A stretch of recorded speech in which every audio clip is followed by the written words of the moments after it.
I never thought a photograph could haunt me, but the one I found in Daniel Rivera's wallet changed everything I believed about dying alone. My name is Maria Santos, and I've been a social worker for the Department of Veterans Affairs for 12 years. In that time, I've seen too many stories end badly: veterans who slip through the cracks, families that fall apart under the weight of war, heroes who come home broken and never quite put themselves back together.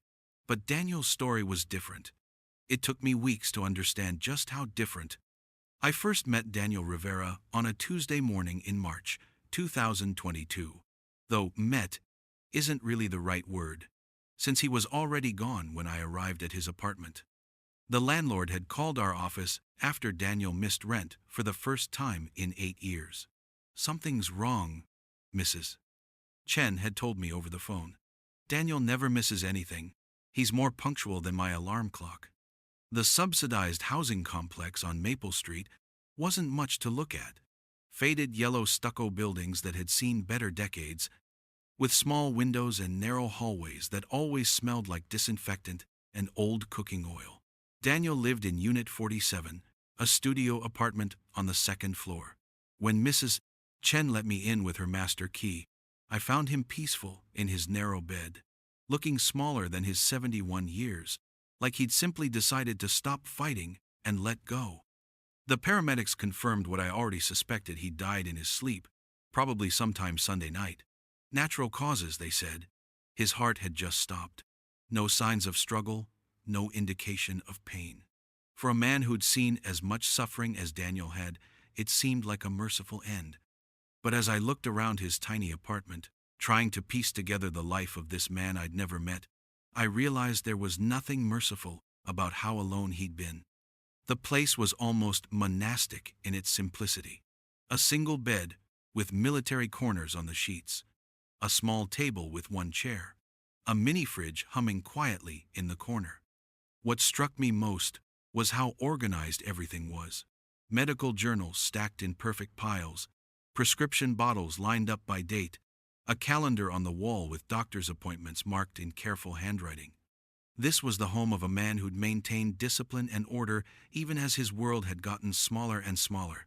The only personal touch was a framed photograph on the nightstand: Daniel, in desert camouflage, looking about 30 years younger, surrounded by 8 young Marines. Their faces were bright with that particular mix of confidence and terror that young soldiers carry. They were grinning at the camera like they owned the world, arms draped over each other's shoulders, patches of sweat dark on their uniforms, under what must have been a blazing Afghan Sunday. I'd seen thousands of military photos in my work, but something about this one made me pause. It wasn't just the usual group shot of soldiers mugging for the camera.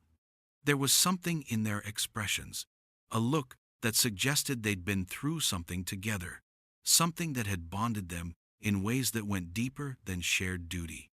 My job was to locate next of kin, arrange for the body, and handle the administrative details that nobody thinks about until someone dies alone. Daniel's emergency contact form listed a nephew named Robert Rivera in Portland, Oregon. When I called, the conversation lasted less than 2 minutes. "Look, I hadn't talked to Uncle Danny in probably 5 years," Robert told me, his voice flat and disinterested. "We weren't close. He got weird after his stroke, you know. Couldn't really hold a conversation anymore. I've got my own family to worry about." I asked if he wanted to claim the body, arrange funeral services. Robert was quiet for a long moment. "I can't afford to fly out there," he finally said. "And honestly, I'm not sure anyone would come to a funeral anyway. Danny didn't really have friends. Just do whatever the state does, I guess, something basic." After I hung up, I sat in Daniel's apartment for another hour, trying to understand how a man who'd served his country, who'd clearly been loved by the young Marines in that photograph, could end up so completely forgotten. The next day, I called the VA hospital where Daniel had been receiving care for his stroke-related disabilities. That's when I started to understand who Daniel Rivera really was. "Oh, Danny," said Patricia Williams, the volunteer coordinator, her voice immediately warm with recognition. He's been coming here 3 times a week for the past 2 years. Even after his stroke made it hard for him to speak, he insisted on helping however he could. Patricia told me that Daniel had become legendary among the staff and patients. Despite his own difficulties with memory and communication, he had an almost supernatural ability to calm agitated veterans. Patients with severe PTSD who couldn't tolerate being around other people would somehow relax when Daniel sat nearby. He didn't talk much, Patricia explained, but he had this presence, you know? Like he understood what they were going through in ways that no amount of therapy could touch. We'd see him wheeling patients to their appointments, just sitting quietly with the ones who had no visitors. The doctors started specifically requesting him for the difficult cases. I learned that Daniel had been volunteering at the hospital since 2015, starting just months after he retired from his job as a medical supply technician. Even after his stroke in 2019 left him with significant cognitive impairment, he'd refused to stop coming. The hospital had to create a special volunteer position for him, something that would accommodate his limitations while still allowing him to help. The thing about Danny, Patricia said, was that he never acted like helping was a burden. Even on his worst days, when he could barely remember our names, he'd show up with this quiet determination to be useful. It was like serving others was what kept him alive. But when I asked about friends, family, people who might want to attend a funeral, Patricia's voice grew sad. Danny was beloved here, but he was also very private. He never talked about his personal life, never mentioned family. We always got the impression that the hospital was his whole world. The veterans he helped, they were his family. I spent the rest of that week making phone calls, trying to track down anyone who might have known Daniel outside the hospital. His landlord described him as the perfect tenant, quiet, punctual, polite, but mentioned that he never had visitors. His neighbors barely knew his name. The pizza place he ordered from knew him only as the quiet guy in 47 who always tipped well and never complained. By Friday, I was forced to accept the truth. Daniel Rivera was going to have the loneliest funeral I'd ever arranged. I met with Harold Simmons at Riverside Memorial Funeral Home to discuss the basic service package that the state would cover. Harold was a kind man in his 60s who'd been burying the forgotten for 30 years. He never made me feel like Daniel was just another case file. "We'll give him dignity," Harold assured me, walking me through the small chapel that would hold maybe 40 people if it was full. Basic service, simple casket, a plot in the veterans section. You'll be welcome to speak if you'd like. As we filled out the paperwork, I found myself thinking about that photograph again. 8 young faces, bright with life and hope, standing with the man who would die alone in a studio apartment decades later. It seemed wrong, somehow. Tragic. Could I see his personal effects? I asked Harold. I need to make sure there's nothing the family should have. Harold brought me a clear plastic bag containing Daniel's wallet, his watch, and the few pieces of jewelry he'd been wearing when he died. The wallet was worn brown leather, soft with age and use. Inside, I found his driver's license, his VA identification card, $17 in cash, and 2 photographs. The first was a smaller version of the framed photo from his apartment, the same group of Marines, the same desert backdrop. But this one was more weathered, like it had been carried and handled for years. The second photo was older, showing a young Daniel in navy dress blues, probably from his graduation from corpsman school. But it was what I found on the back of the group photo that stopped me cold. In faded blue ink, someone had written, "Doc saved us all, Fallujah 2010. Below that, in different handwriting, were 8 signatures. 8 names that I could barely make out after more than a decade of being carried in a wallet, but which had clearly been precious enough to Daniel that he'd kept them close to his heart for 12 years. I stared at those signatures, thinking about the young men who'd written them. Were they still alive? Did they remember the Navy corpsmen who'd apparently saved their lives in some desert town in Afghanistan? Did they know that the man they'd once called Doc had died alone, forgotten by everyone, except the social worker assigned to clean up the administrative details of his death. For the first time in my career, I felt like I was failing someone who deserved better. I looked up at Harold, who was watching me with patient curiosity. "These men," I said, holding up the photograph, "they called him Doc. He saved their lives." Harold nodded slowly. "A lot of our veterans have stories like that. Heroic service, but it all feels like ancient history by the time they end up here." I couldn't stop staring at those 8 signatures, those 8 names of young men who'd once been grateful enough to write their names on the back of a photograph. Somewhere out there, if they were still alive, were people who owed their lives to the man who was about to be buried, with only a social worker in attendance. It felt like the cruelest injustice I'd ever encountered. "Harold," I said, making a decision that would change everything, "what if we delayed the service by a few days? What if there was a way to find some of these men, to let them know that Daniel Rivera died?" Harold looked at me with the gentle expression of someone who'd seen too many people grasping for meaning in meaningless deaths. "Miss Santos," he said kindly, "that photo is 12 years old. Those boys could be anywhere in the world by now. Some of them might not have made it home at all." I nodded, knowing he was right, knowing it was probably hopeless. But as I looked at those 8 young faces, at the man they'd called Doc, I knew I had to try. Daniel Rivera had spent his last years taking care of forgotten veterans, sitting with the lonely, helping the broken. The least I could do was make sure someone remembered him. I had no idea that a single photograph was about to bring thunder to our quiet little cemetery. Chapter 2. When 8 signatures became everything. I broke every protocol in the book that night. But sometimes, doing the right thing means ignoring the rules. And I had no idea that my simple Facebook post would unleash a storm that would shake our entire town. The photograph haunted me for 3 days. Every time I closed my eyes, I saw those 8 young faces staring back at me, bright with youth and trust, standing next to the man who died alone in apartment 47. I kept thinking about Daniel Rivera, carrying that photo in his wallet for 12 years, those faded signatures worn smooth from handling, and how wrong it felt that he was about to be buried with only me in attendance. On Sunday night, I made a decision that probably should have cost me my job. I was sitting at my kitchen table with my laptop, Daniel's photograph spread out in front of me, when I opened Facebook and searched for veteran groups.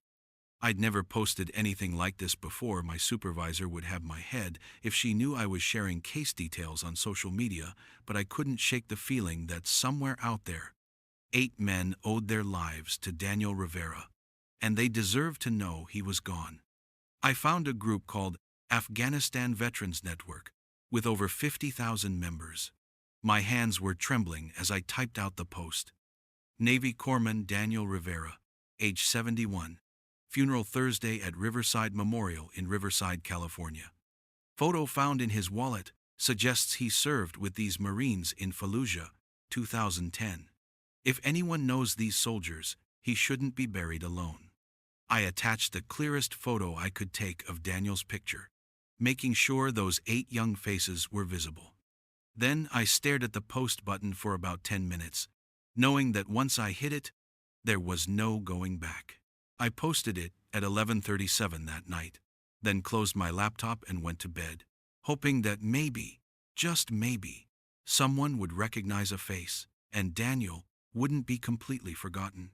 I woke up to my phone buzzing nonstop. By 6 in the morning, my post had been shared over 3,000 times. My phone showed dozens of missed calls, hundreds of comments, and message requests from people I'd never heard of. The veteran community had taken Daniel's story and run with it, sharing it across every military network, motorcycle club, and veteran organization on the internet. The comments were overwhelming. Story after story, from veterans about medics and corpsmen who'd saved their lives, about brothers lost and forgotten, about the debt that could never be repaid to the men who'd patched them up under fire. But it was the private message that came in at 6:15 that changed everything. This is Jake Morrison. I think I'm in that photo. Please call me immediately. He'd left his phone number. My hands were shaking so badly I could barely dial. Hello? The voice was deep, rough around the edges, like someone who'd seen too much and spoken too little about it. This is Maria Santos, I said. You messaged me about Daniel Rivera? There was a long pause, and when Jake spoke again, his voice was thick with emotion. Ma'am, is that really Doc Rivera in that photo? The Navy corpsman from Fallujah? Yes, I said. Did you know him? Jake's breath caught, and I heard what sounded like him sitting down heavily. Know him? Jake's voice cracked. Ma'am, that man saved my life. I'm the kid in the corner of that photo, the one with the stupid grin. That was taken 3 days after Doc pulled me out of a burning Humvee and spent 6 hours operating on me in a field hospital while mortars were falling all around us. I felt tears start to form as Jake continued. Without Daniel Rivera, I wouldn't have made it home to my kids. Hell, I wouldn't have kids at all. Ma'am, please tell me I'm not too late for his funeral. It's Thursday, I said. But Jake, I have to warn you, it's going to be very small. His family isn't coming. It might just be me and you. Jake was quiet for a moment, and when he spoke, there was steel in his voice. Ma'am, with all due respect, you're wrong about that. Give me until tonight, and I promise you Doc Rivera won't be buried alone.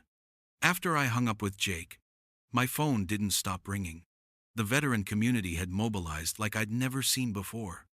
My Facebook post was now being shared in biker groups, VFW posts, American Legion chapters, and military organizations across the country. People were trying to identify the other Marines in the photo, sharing memories of their own medics, and spreading Daniel's story like wildfire. But it was Jake Morrison who turned a viral post into something extraordinary. Jake called me back 3 hours later to explain what he'd set in motion. It turned out he wasn't just any veteran. He was the president of the Phoenix chapter of the Combat Veterans Motorcycle Association, a brotherhood of military veterans who rode motorcycles and lived by a code of honor that went deeper than most people could understand. Ma'am, I've been making calls all morning, Jake told me. Doc Rivera's story has reached every veteran motorcycle club in Arizona, Nevada, and California. These aren't weekend warriors we're talking about. These are combat veterans who understand what it means to have a brother's back, even 12 years later. I could hear the emotion in his voice as he continued. We've got the Desert Warriors out of Las Vegas confirming attendance. The Iron Eagles from San Diego are riding up. The Thunder Guard from Los Angeles is mobilizing their entire chapter. Ma'am, by my count, we're looking at over 200 motorcycles coming to honor Doc Rivera. I was speechless. In less than 12 hours, my desperate Facebook post had transformed into something I couldn't have imagined. Jake, I said, I don't think you understand. This is a small funeral home. We booked the basic service. The chapel holds maybe 40 people. Jake chuckled, but it wasn't a happy sound. Ma'am, with respect, I don't think you understand. When a Navy corpsman dies alone after saving Marines, and the word gets out to the veteran biker community, space isn't the issue. Honor is. We'll fill that chapel, and if there's overflow, we'll stand in the parking lot, in the street, wherever we need to be. By Monday afternoon, my phone had become a constant stream of calls from motorcycle clubs across the Southwest. Group after group was calling to confirm attendance, asking about parking arrangements, requesting permission to provide honor guard services, and wanting to coordinate a proper military-style procession. I was completely overwhelmed. This was supposed to be a simple funeral for a forgotten veteran, and somehow it had turned into a major event that I had no idea how to organize. Harold Simmons at the funeral home was just as stunned as I was. Maria, he said when I called to update him, in 30 years of doing this, I've never seen anything like what's happening. I've got motorcycle clubs calling me directly, asking about procession routes and honor guard protocols. Do you realize we're looking at potentially hundreds of motorcycles? I could hear the stress in Harold's voice, but also something else: excitement, maybe even pride. We're going to need help, he continued. I've already called the police department to request traffic control. This is going to be the biggest funeral this town has ever seen. Tuesday brought even more calls. The story had now spread beyond veteran networks and was starting to appear on local news websites. A reporter from the Riverside Press called, wanting to interview me about Daniel's story. Radio stations were picking it up. Somehow, my simple Facebook post had become a regional news story. But it was the call I received Tuesday evening that truly showed me how far Daniel's story had traveled. Miss Santos, this is Command Sergeant Major Robert Torres, retired. I'm calling from Colorado Springs. The voice was crisp, military, official. I served with Daniel Rivera in Afghanistan, not in the same unit as those Marines in the photo, but we crossed paths several times. I heard about his passing through the veteran network, and I wanted you to know that Doc Rivera was legendary among military medical personnel. Sergeant Major Torres went on to tell me stories about Daniel that I'd never heard: how he'd volunteered for the most dangerous missions, how he'd trained other corpsmen, how he'd been recommended for commendations that he'd never talked about. Miss Santos, Torres said, Daniel Rivera represented the best of what we try to be in the military. He saved lives not because it was his job, but because he genuinely believed every life had value. If the veteran community is mobilizing to honor him, it's because he earned that respect 10 times over. By Wednesday morning, the day before the funeral, I was getting calls from as far away as Texas and Colorado from motorcycle clubs wanting to attend. My little Facebook post had somehow reached tens of thousands of people, and Daniel's story had struck a chord that resonated far beyond what I'd ever expected. Jake Morrison called me Wednesday afternoon with an update that left me speechless. Ma'am, I've been in contact with chapters from 6 states. Final count shows 237 motorcycles confirmed for tomorrow's service. We've got Gold Star families coming, Purple Heart recipients, and 3 Congressional Medal of Honor winners who are flying in specifically to honor Doc Rivera. I sat down hard in my office chair. Jake, I don't understand. Why is this happening?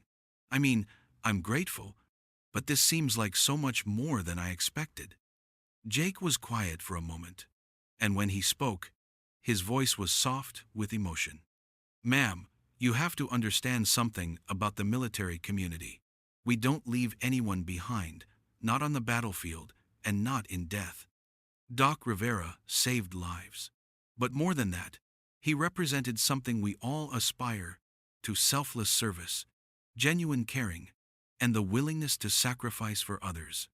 He paused, and I could hear voices in the background, the sound of motorcycles being prepared. When a man like that dies alone, Jake continued, it's not just a tragedy for him. It's a failure of all of us who should have been watching out for him. Tomorrow isn't just about Daniel Rivera's funeral. It's about making sure every veteran knows they're not forgotten, that the brotherhood doesn't end when the uniform comes off. As I hung up the phone, I looked out my office window and saw something that made my heart skip. Across the street from the VA building, in the parking lot of a gas station, 3 motorcycles were parked with their riders standing nearby, looking toward our building. They were early, scouting the location, beginning the vigil that would culminate tomorrow. By Wednesday evening, the parking lot of Riverside Memorial was dotted with motorcycles and their riders, men and women in leather jackets adorned with military patches, Purple Hearts, and chapter colors. They weren't causing trouble or making noise, they were simply there, a quiet presence that grew larger every hour. Harold called me that evening with a mixture of awe and concern in his voice. Maria, I've never seen anything like this. There are veterans camping in the parking lot, more arriving every hour. The police chief called to coordinate traffic control for tomorrow. Channel 7 wants to broadcast the service live. I hung up and drove to the funeral home to see for myself. What I found took my breath away. The parking lot looked like a gathering of warriors. Hundreds of motorcycles were arranged in precise formation, their chrome reflecting the setting Sunday. Veterans of all ages stood in small groups, sharing stories, comparing patches, and talking in the quiet, respectful tones of people who understood the solemnity of what was happening. As I walked among them, several recognized me from photos that had been shared with my Facebook post. They approached with gratitude, thanking me for making sure Daniel wouldn't be forgotten, telling me their own stories of medics and corpsmen who'd saved their lives. One older veteran, probably in his 70s, with Vietnam-era patches on his jacket, grabbed my hand with both of his. "Young lady," he said, his eyes bright with unshed tears, "what you did with that post, that's what honoring our brothers looks like. Thank you for making sure Doc Rivera gets the send-off he deserves." As I drove home that night, past the growing encampment of veterans gathering to honor a man they'd never met but whose service they recognized and respected, I realized that my simple Facebook post had unleashed something much larger than a funeral. It had awakened a sleeping giant of brotherhood, honor, and remembrance that would ensure Daniel Rivera's final journey would be anything but lonely. I had no idea that tomorrow would bring thunder to our quiet cemetery unlike anything our town had ever witnessed. Chapter 3. The Roar That Shook the Angels. I thought I understood what brotherhood meant until I watched 230 motorcycles roll into our parking lot like thunder made flesh, and realized that some bonds transcend death itself. Thursday morning arrived gray and overcast. The kind of March day that feels heavy with unshed rain. I'd barely slept, my mind racing with logistics and worry about whether we could handle the crowd that Jake Morrison had promised. Nothing in my 12 years as a social worker had prepared me for organizing what was essentially a military honor ceremony for a man whose nephew wouldn't even attend. I arrived at Riverside Memorial at 7 in the morning, 2 hours before the scheduled service, expecting to find Harold Simmons frantically preparing for chaos. Instead, I found him standing in the parking lot with tears in his eyes, watching the most extraordinary sight I'd ever witnessed. They were already there. Motorcycles stretched across the entire parking lot in perfect formation, their chrome gleaming despite the overcast sky. More were arriving every minute, rolling in with a deep rumble that seemed to vibrate through the ground itself. But it wasn't the bikes that took my breath away, it was the men and women who rode them. These weren't the stereotypical bikers you see in movies. These were warriors. Veterans of every age imaginable stood beside their machines, from Vietnam-era soldiers with gray beards and weathered faces to young men and women who couldn't have been much older than 25, probably fresh back from Iraq or Afghanistan. Their leather jackets told stories of service spanning 5 decades, patches from the 1st Cavalry Division, the 101st Airborne, the 3rd Marines, special operations units I'd only heard about in news reports. What struck me most was how many Purple Hearts I saw pinned to those jackets. These weren't just veterans, these were the wounded, the survivors, the ones who understood better than anyone what Daniel Rivera had meant to the men he'd saved. "Maria?" I turned to find a tall, bearded man in his 40s approaching me. His leather jacket was covered in patches, but it was his eyes that caught my attention, pale blue, intense, and filled with an emotion I couldn't quite identify. "I'm Jake Morrison," he said, extending a calloused hand. We spoke on the phone. This was the man whose voice had cracked over the phone when he'd told me about Daniel saving his life. In person, Jake was imposing, probably 6'3", with the kind of presence that suggested he'd seen combat and survived it. But when he spoke about Daniel, his voice softened with reverence. "Ma'am, I want you to know what you started with that Facebook post," Jake said, gesturing toward the growing crowd of veterans. Word about Doc Rivera reached veteran communities across 6 states. Some of these men drove all night to be here. That group over there? He pointed to a cluster of older veterans with Vietnam patches. They flew in from Texas. They never met Doc, but they understand what it means when a medic dies alone. As Jake spoke, I noticed movement throughout the crowd. Small groups were forming and reforming as veterans recognized each other, shared stories, and compared the patches on their jackets. There was something almost ritualistic about it, like warriors gathering before battle, except this battle was against forgetting, against letting a hero slip into obscurity. Jake, I said, how many people are we talking about? He pulled out a small notebook and flipped through pages covered in handwriting. Final count as of this morning is 237 motorcycles, he said. But that doesn't include the veterans who drove cars, the family members who came with riders, or the Gold Star families who flew in specifically for this. Jake paused, his voice growing thick with emotion. Ma'am, we're looking at over 400 people here to honor Doc Rivera. 400 people. For a man whose nephew hadn't even bothered to attend. Harold Simmons appeared at my elbow, looking overwhelmed but determined. Maria, we need to talk logistics, he said. The chapel holds 40 people. We've got folding chairs set up outside for another 100, but even that's not going to be enough. The police chief is here, coordinating traffic control, and Channel 7 has a news crew setting up. As Harold spoke, I saw something that made my heart stop. A group of 8 men, all in their late 30s or early 40s, were walking toward us. Even before Jake confirmed it, I knew who they were. Those are Doc's Marines, Jake said softly. The men from the photograph. They looked older, of course gray threading through their hair, lines around their eyes that spoke of years and experiences I couldn't imagine. But there was something in the way they moved together, a synchronized precision that suggested the bonds forged in Afghanistan had never truly broken. The man leading the group was tall and lean, with intelligent eyes and the bearing of someone accustomed to command. He approached me directly. Miss Santos? I'm Marcus Chen, First Lieutenant, retired. I was the platoon leader for the Marines in that photograph. His handshake was firm, but I could see emotion flickering behind his composed exterior. We flew in from all over the country, Marcus continued. Chicago, Denver, Atlanta, Seattle. When we heard about Doc Rivera's death, there was never a question about whether we'd be here. That man is the reason all 8 of us made it home alive. As Marcus spoke, the other Marines gathered around us. Each introduced himself, and with each name, I could picture the young face from Daniel's photograph.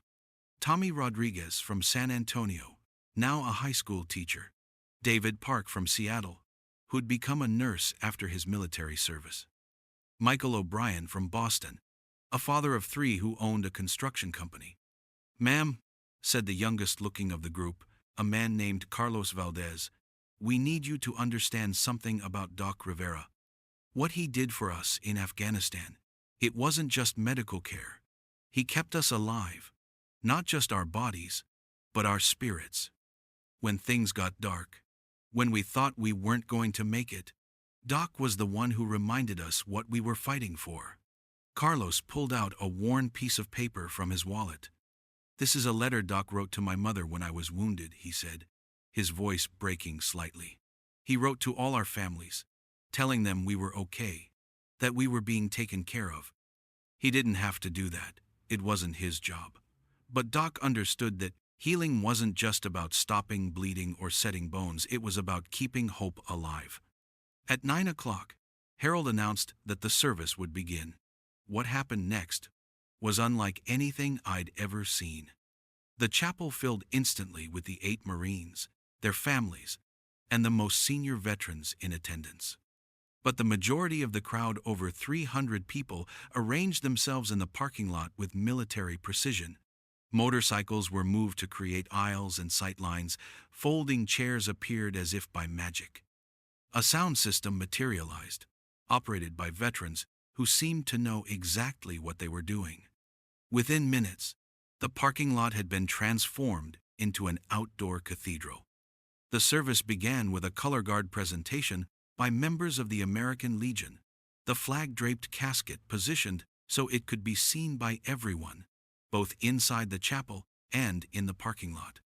Harold had arranged for speakers outside so everyone could hear, but it was clear this wasn't a traditional funeral anymore. It was a military honor ceremony. Jake Morrison served as the master of ceremonies, his voice carrying clearly across the crowd as he began to speak about Daniel Rivera. But it was what the Marines shared that truly revealed the man I thought I'd known. Marcus Chen took the podium first, his voice steady but emotional.